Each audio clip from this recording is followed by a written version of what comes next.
The emergency lights bathed the broken corridor in crimson as another explosion rocked the station. Alex pressed himself against the collapsed bulkhead, his breath coming in short gasps. The thermal blanket from his emergency kit lay crumpled at his feet, the only thing between him and the freezing void slowly seeping through the hull breach. Beside him, scales glinting like obsidian in the emergency lighting, crouched Empress Jennifer of the Draconis Sovereignty. Her massive form, easily 3 times his size, was pressed into the smallest space she could manage. The proud ruler of 17 star systems trembled. The life support won't last another hour, Alex said, checking his damaged datapad, and those Kethrak hunters are still prowling the outer sections. Jennifer's golden eyes flickered toward him. In the council chambers, those eyes had commanded fleets. Now they held something Alex had never expected to see.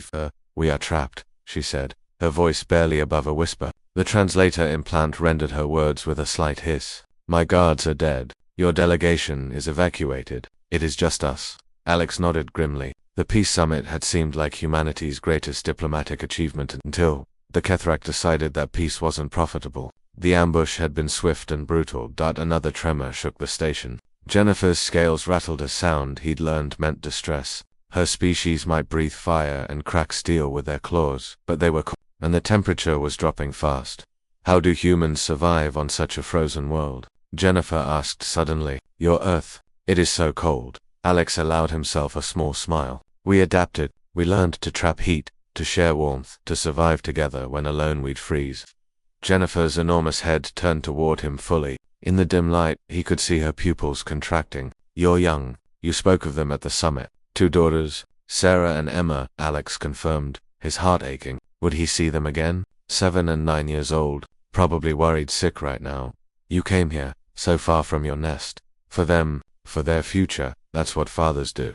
Jennifer's trembling intensified. Her wings magnificent structures that could blot out suns wrapped tighter around her body. My kind do not understand this. We lay our eggs and leave. The strong survive, the weak do not. Alex looked at the thermal blanket, then at the Empress. She was slowing down, her movements becoming sluggish. He'd read the briefing files. Draconis could enter torpor in extreme cold, a hibernation from which they might never wake if the temperature dropped too far. He made his decision. Empress Jennifer, he said quietly, can I offer you something? Her eyes struggled to focus on him. What could a human possibly offer? The Empress of Draconis. Alex picked up the thermal blanket and held it out. Warmth. My species learned long ago that survival isn't about being the strongest. It's about being strong together.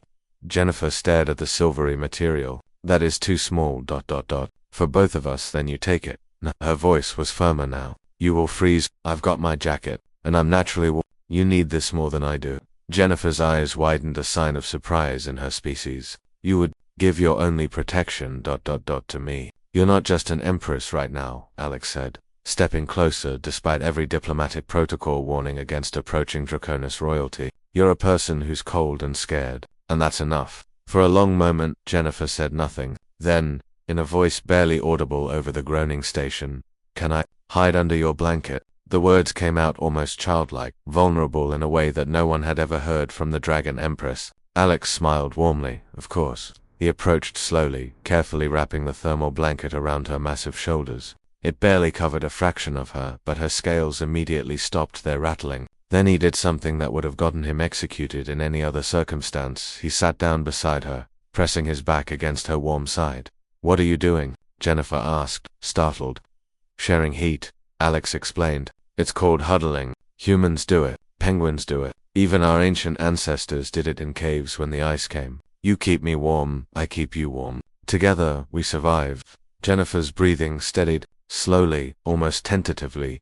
Her wing curved around him, creating a shelter. Her natural body heat, combined with the blanket and his own warmth, created a small pocket of survival. This is strange, Jennifer murmured, but not unpleasant. Survival rarely is. When you have someone beside you. They sat in silence for a while, listening to the station creak and the distant sounds of combat. Then Jennifer spoke again. Why do you call yourself a father, Alex? On your homeworld, with such harsh conditions, surely the strong parent alone would suffice. Alex thought of his daughters, of bedtime stories and scraped knees, of homework help and tea parties. Because being strong isn't just about surviving. It's about making sure others survive too. It's about sacrifice, protection, teaching. My daughters make me stronger than I could ever be alone.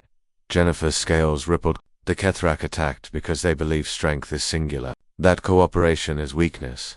And yet here we are, Alex said. You, the mighty dragon Empress, and me, a regular human father. Separately, we'd die in this cold. Together, we're still breathing. A small rumble came from Jennifer's chest. Laughter, he realized. Perhaps your species understands something we have forgotten. The rescue teams found them 3 hours later, still huddled together under the thermal blanket. Jennifer was alert and Alex was cold but alive. The image of the Dragon Empress sheltering under a human father's emergency blanket went viral across 100 worlds. The peace treaty was signed 3 weeks later. Jennifer insisted on a new cross-cultural exchange programs focused on family structures. When Alex asked why, she simply said, "Because I wish to understand what makes a father willing to freeze for an empress he barely knows." It's simple, Alex had replied. You asked to hide under my blanket, and where I come from, you don't say no to someone who needs shelter. Jennifer's eyes had gleamed with something nearest understanding, and perhaps the beginning of friendship. Humanity's strength, it turned out, wasn't in their weapons or their ships. It was in a father's willingness to share his blanket with a frightened empress in the cold end.